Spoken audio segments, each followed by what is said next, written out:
The United States imports oil from Saudi Arabia, cars from Japan, TVs from Korea, and whiskey from Scotland. So what do we import from India? We import people, really smart people.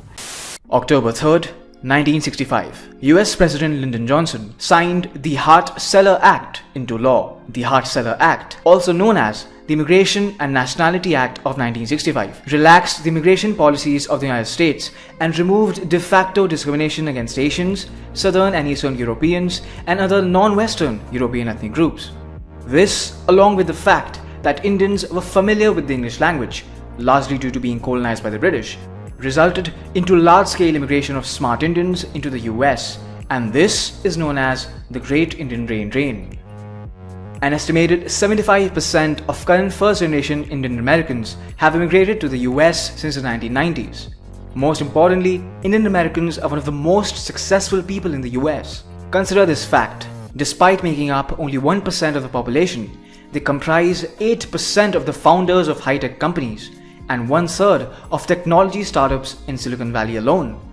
Shantanu Narayan, Sundar Pichai, Satya Nadella, Rajiv Suri, Arvind Krishna, Sandeep Matrani are few of the names who are or have been CEOs of the biggest companies in the world.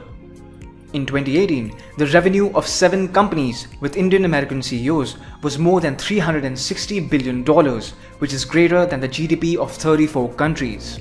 An average Indian American's median annual household income is $100,000, which is way above any other immigrant group in the US.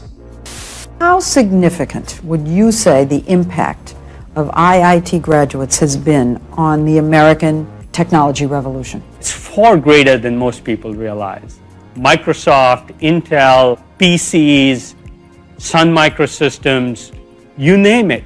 I can't imagine a major area where Indian IIT engineers haven't played a leading role. Leading role.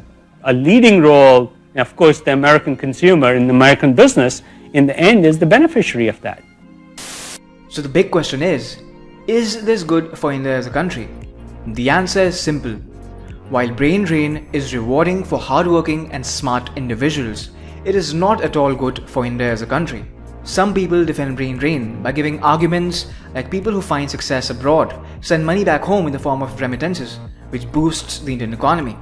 The truth is, while immigration has increased, remittances have actually decreased. Consider this fact. While there has been a 225% increase in migration to the US between 1999 to 2015, the total remittances received by India as a percentage of GDP has declined from about 4.2% in 2008 to 3.2% in 2015. In short, we are losing tremendously talented Indians and we are not getting much in return. It's almost like an open tap, which is not being put to proper use at all, and all the water is being wasted. And no, the people who migrate to foreign countries are not to blame for it. It would be absolutely wrong to blame the migrants for leaving India. Their talent is rewarded abroad in every possible way.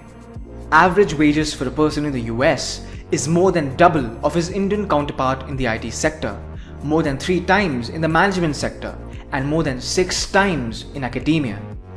Another of the major reasons why talented people leave India is because of the crab mentality prevalent in the Indian society.